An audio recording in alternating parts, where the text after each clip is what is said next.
hàng cà phê cà su mỹបងកាតាស៊ូមីកាហ្វេបែប slow bar បងប្អូនហើយមានបងប្អូនវិជាពលរដ្ឋមកគ្រប់គ្រងច្រើនមែនទែនឃើញពិសេសហើយថ្ងៃនេះថ្ងៃល្អមែនទែនដោយសារមេឃអត់ភ្លៀងអញ្ចឹងដល់ពេលអញ្ចឹងទៅអាចមកអង្គុយមើលថ្ងៃលិចអីចឹងទៅប្រហែលរយៈហ្នឹងភ្លៀងដល់ថ្ងៃមកហើយហាងកាហ្វេគាត់បែបចល័តទេបងប្អូនគាត់ថាការរៀបចំរបស់គាត់អត់ស្អាតមែនទែន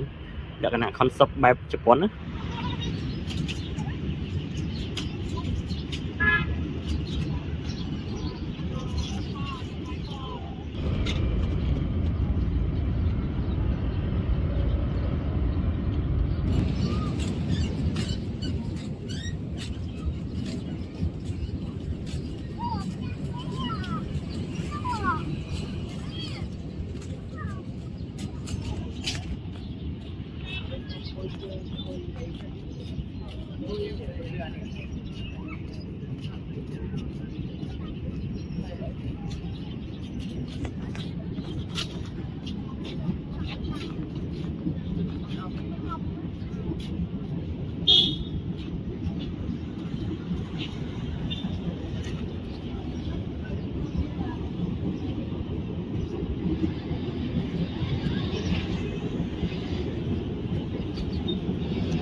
វេលា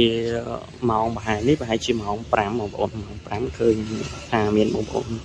មកលេងច្រើនមែនតើចាប់បានមកបដាពលថ្ងៃនេះដូចខ្ញុំនិយាយបងប្អូនអត់មានភ្លេងដល់ពេលអញ្ចឹងទៅមកលេងច្រើនណារាល់ថ្ងៃស្មាននេះធ្លាក់ជើងមេឃភ្លេងរាល់ថ្ងៃអញ្ចឹងសូវមានបងប្អូនជាប្រវត្តិមកលេងអញ្ចឹងពិសេសក្មេងៗគាត់ទំនេរពីការសិក្សាធ្វើការអីគាត់មកអង្គុយលេងអីជជែកគ្នាលក្ខណៈមិត្តភ័ក្តិអីផ្សេងណាហើយថ្ងៃនេះមេឃល្អមែនតើ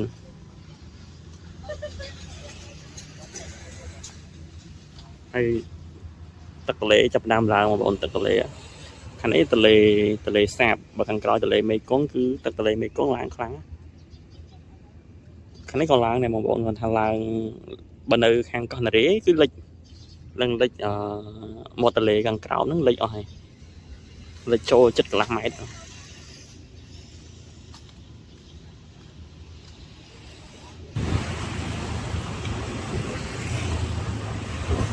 ល្ងាចឡើងបងប្អូននៅតាមមាត់ទន្លេសខាហើយលក់ច្រើនមែនតើឥឡូវដាក់លង្ហាតែម្ដងសឹងថាមកផ្លូវមកចំពេញមកផ្លូវហ្នឹងគឺគេយកសម្រាប់ជីវករក៏លក់ដូរយើងលក់អីផ្សេងអញ្ចឹងរត់លេងរត់អីទៅកំពៅអីផ្សេងហើយកន្លែងហ្នឹងបើយើងទេគឺ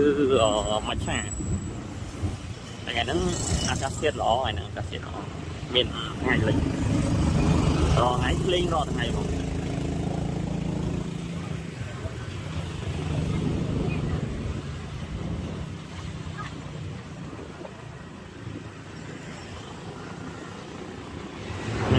មច្ឆាទេបងប្អូន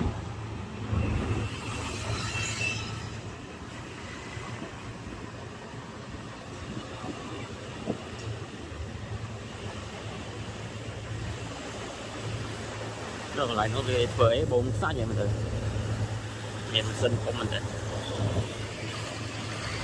រាល់ថ្ងៃថាចង់មកដើរលេងនៅសុខាអីមាត់ទន្លេបងប្អូនតែភ្លេងរាល់ថ្ងៃណាក៏ភ្លេងប្រហែលថ្ងៃហ្នឹងតាំងពីហើយជុំមកគឺភ្លេងរហូតតែម្ដងថ្ងៃហ្នឹងទេសភាពស្អាតអត់មានថ្ងៃហ្នឹងគឺមានថ្ងៃលិចតែម្ដងឥឡូវគេយំមកឆាតាមមាត់ទន្លេតាមចាំផ្លូវលក្ខណៈលក់ជា slow bar បងប្អូនមានគេរៀបចំឡាប់ឡើងលក់អត់ហ្នឹងពេលច្រើនគេយំលក់មកឆាបងប្អូនមានលក់កាហ្វេលួយដែរតោកខ្លះមានកាហ្វេទេគេយំតែមកឆា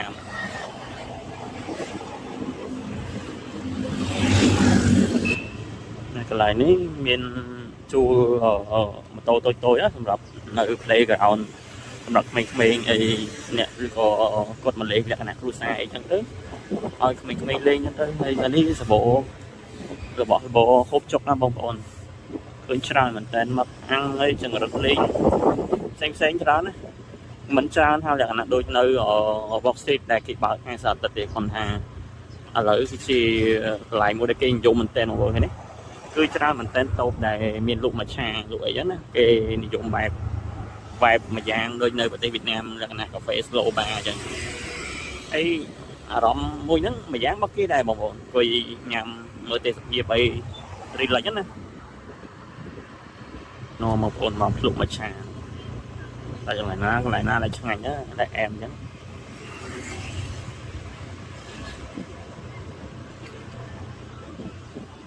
នៅក្នុងនេះស្បូហាងលក្ខណៈដូចជាហាងហូបចុកអីផឹកស៊ីអីផ្សេងបងប្អូនបើនៅផ្លូវម្ខាងទៀតស្បូបាឆែវផ្លូវក្រោយសុខាផ្លូវដែលយើងជិះទៅកន្លែងសុខាប្រជុំកន្លែងនោះបាឆែវច្រើនកន្លែងក៏មានលក់ដែរគាត់ហាងម្ដុំនេះគឺភាគច្រើនបដោតលើការហូបចុកផឹកស៊ីហាងដែលធំអញ្ចឹងមានលក់បៀលក់អីចឹងណាបងប្អូនមកឡងមកអីគឺអត់ខ្វះទេកន្លែងនេះឆ្លាញ់តែទេសភាពមកថ្ងៃហ្នឹងបងប្អូនថ្ងៃលិចចាំមើលទៀតថតថ្ងៃលិចឲ្យបងប្អូនមើល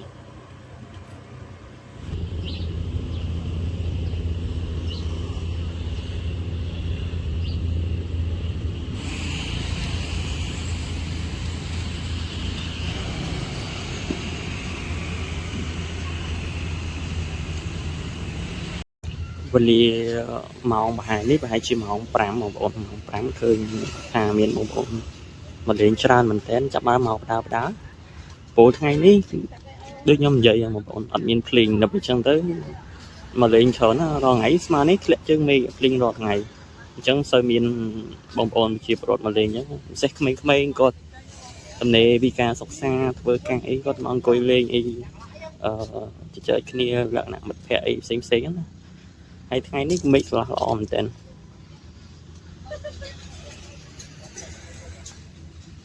ហើយទឹកទន្លេចាប់ដើមឡើងបងប្អូនទឹកទន្លេខាងនេះទន្លេសាបបើខាងក្រោយទន្លេមេគង្គគឺទឹកទន្លេមេគង្គឡើងខ្លាំងខាងនេះក៏ឡើងដែរបងប្អូនគាត់ថាឡើងបើនៅខាងកោះនរាគឺលិចមាត់ទន្លេខាងក្រោមហ្នឹងលិចអស់ហើយលិចចូលចិត្តកន្លះម៉ែត្រ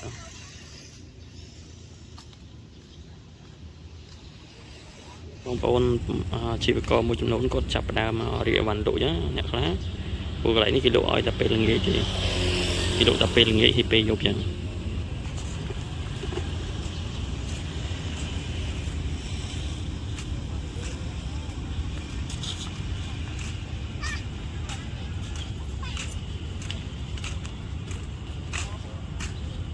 អូថ្ងៃព្រះអាទិត្យស្អាតណាស់បងប្អូន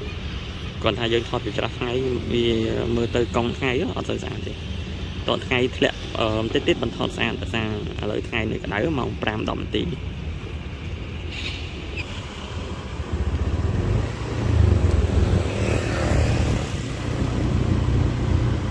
មនុស្សច្រើនមែនតើមកញ៉ាំមួយឆាដល់ពេលច្រើនកន្លែងអញ្ចឹងមិនដឹងថាគូញ៉ាំកន្លែងណាមួយបងប្អូនមកទេសភាពគឺស្អាតអស់អង្គុយកន្លែងនេះកន្លែងជ្រោយចង្វានេះមើលទៅទេសភាពមិនថាកោះពេជ្រកោះនារីអីគឺមើលឃើញច្បាស់ចាំមើលប្រហែលជារកកន្លែងណាឲ្យតំណងសម្រាប់បងប្អូននេះហើយថ្ងៃនេះមើលគ្នាបងប្អូនគេម៉ូតូច្រើនមែនតើសិតតែបងប្អូនដែលគាត់ទំនេរពីការសិក្សាអីមកអង្គុយញ៉ាំមួយឆាលណាតំណងរបស់ពួកគាត់ណាហើយកន្លែងនេះគឺមានលក្ខណៈស៊ូនធំកន្លែងហ្នឹងសម្រាប់ឆ្លងទៅខាងកោះពេជ្រដែរបងប្អូនស្លាងហ្នឹងតែក្មេងច្រើនណាម្ដុំនេះមានភូមិកូនភូមិមិនមែនលក្ខណៈថាមានទូកនេសាទនៅខាងក្រោមដូចជា20-30ទូកអញ្ចឹងមានបងប្អូនជាពលរដ្ឋជាពិសេសគឺខ្មែរអ៊ីស្លាមយើងណាពេលពួកគាត់រកត្រីរកអីរកត្រីមកលុកអីហ្នឹង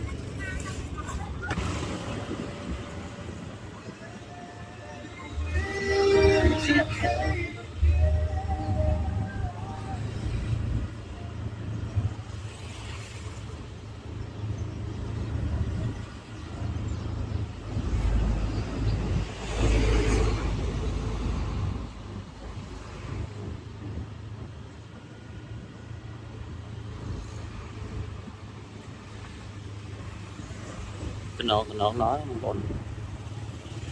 fresh មែនតើមកកន្លែងហ្នឹង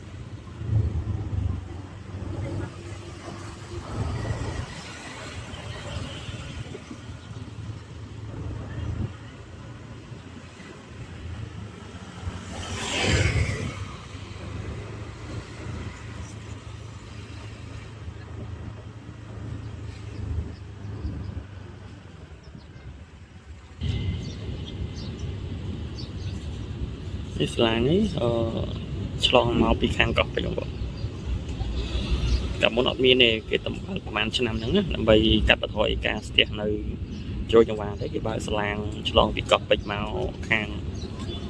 ចូលចង្វា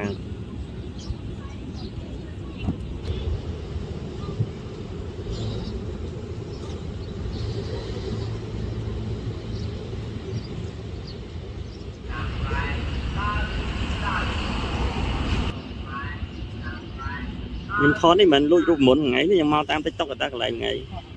ឃើញគេ review ឡូយដូចជប៉ុនអញ្ចឹងដូចហាងជប៉ុន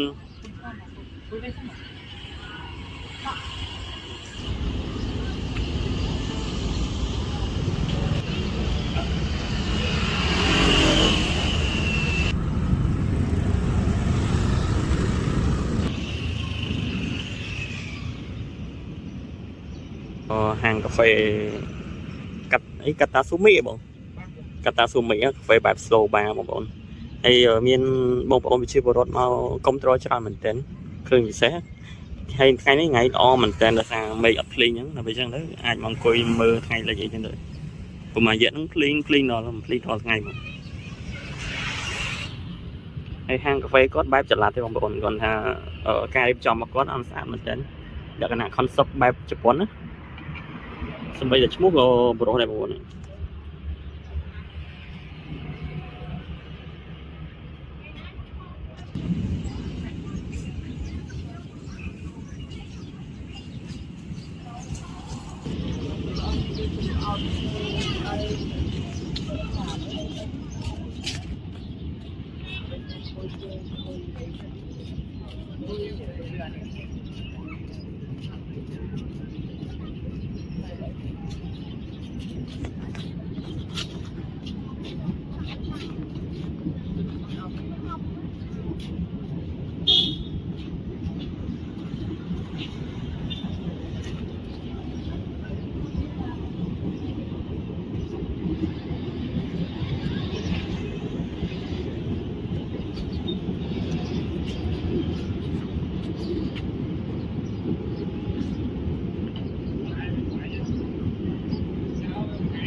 ទេសភាពស្អាតមែនទែនបងប្អូនហ្នឹង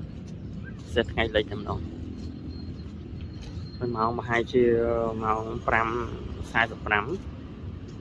ពេលណាមានបងប្អូនមកលក្ខណៈមកអង្គុយលេងរីឡិចញ៉ាំកាហ្វេមួយឆាអីផ្សេងសម្បូរមែនទែនហើយគេនិយមអារម្មណ៍បែបហ្នឹងកាហ្វេលក្ខណៈslow bar outdoor អីអង្គុយលក្ខណៈបែបរីឡិចហ្នឹងកន្លែងខ្លះមិនមែនមានខ្មែរបងប្អូនមានបរទេសអីចឹងមានបារាំងមានអីចឹងមកអង្គុយលេង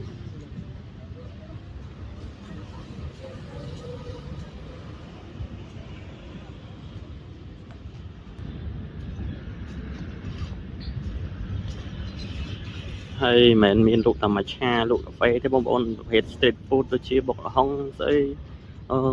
គ្រឿងសាច់អាំងអីគឺសម្បូរបែបមែនទែននៅហ្នឹងគាត់ថាអ្វីដែលជាប្លែកគោលថានៅហ្នឹងអត់ដែលមានពីមុនណាយើងគិតថាពីមុនដែលមានកាហ្វេលក្ខណៈកាហ្វេ outdoor slow bar អីអង្គុយលក្ខណៈបែប relax យ៉ាងនេះពីមុនពេលច្រើនមានតែកាហ្វេនៅក្នុងហាងធំអីចឹងរបៀបក្នុងហាងទូមិនសិនតិចអីចឹងទៅបើឥឡូវគេរកឃើញនៅ concept មួយដែលបង្កើតកាហ្វេនៅតាម street ហ្នឹងហើយម្យ៉ាងរបស់គេហើយអត់ចេះអត់ងាយធុញទេបងប្អូនអត់ងាយសាំទេយើងអង្គុយវាអាចកំសាន្ត enjoy ផងហើយលក្ខណៈបែប relax ផង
đây lại nó mưa xăm xếp sát mình tên này lại nó vụ lại ní việc láល្អតែសារកន្លែងហ្នឹងមើលទៅឃើញមើលមុខវាងនេះ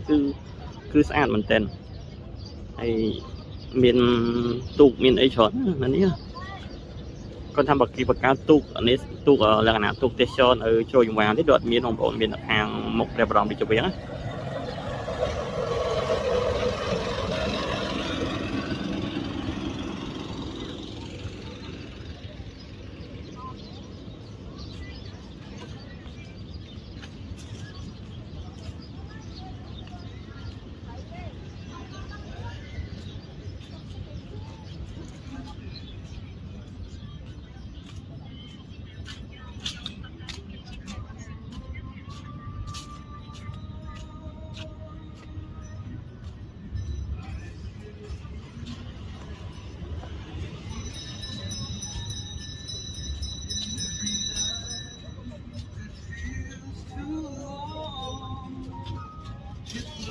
អ